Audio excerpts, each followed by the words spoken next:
Do you remember that movie from like a decade ago that was about a superhero high school? Yeah, this is like that, but on steroids. Lots and lots of steroids.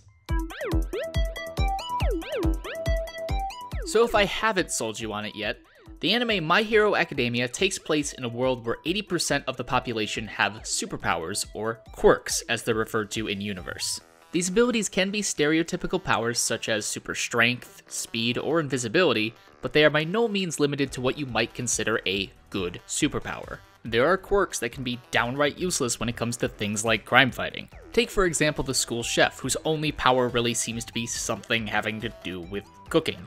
I don't know how that's going to take down the Joker, unless your plan is to kill him slowly over the course of 40 years due to high cholesterol. But quirks are ultimately as varied as the people who wield them. And this is one reason why I love this show. It's a fun superhero story, sure, but it also explores the dynamics of a world where almost everyone has a special ability. They say early on that not everyone is cut out to be a hero. You have to go to school just to become one, and even then, it's not guaranteed you can make a living doing it. It takes away a lot of the glamour one tends to associate with the gig. Those who performed the best were paid the most and got all the fame and glory. Their careers depended on their ability to stay in the spotlight. But that doesn't stop our protagonist, Izuku Midoriya, from wanting to be one.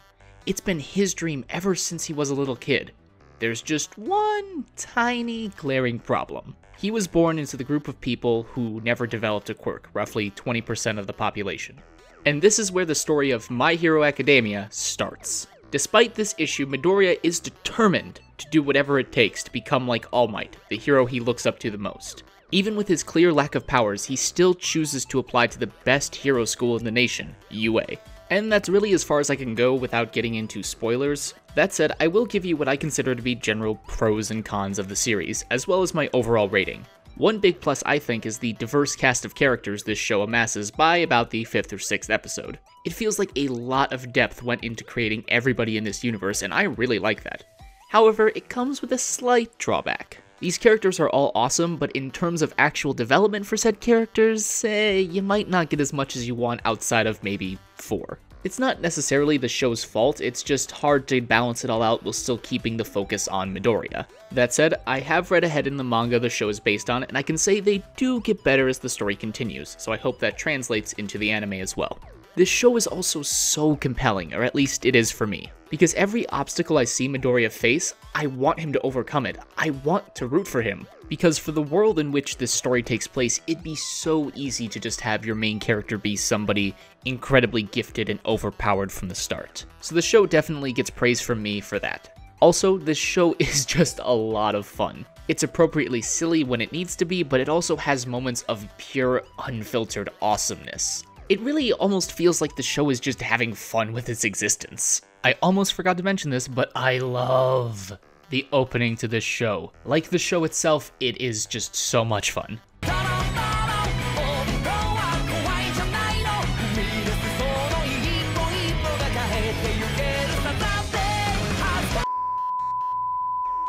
But with every positive I give, there are a few negatives. As much as I love this show, which, if you couldn't tell, is quite a bit, the dialogue can be a little heavy on exposition and it can feel even cheesy at times.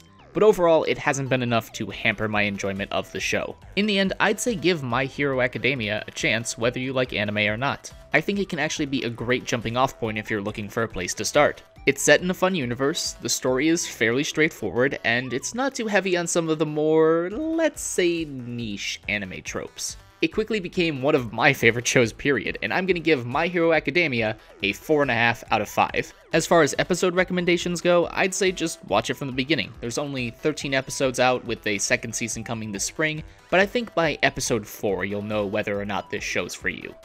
Thanks for watching this week's episode of On Geek. Do you watch anime at all? If yes, what's your favorite show or film?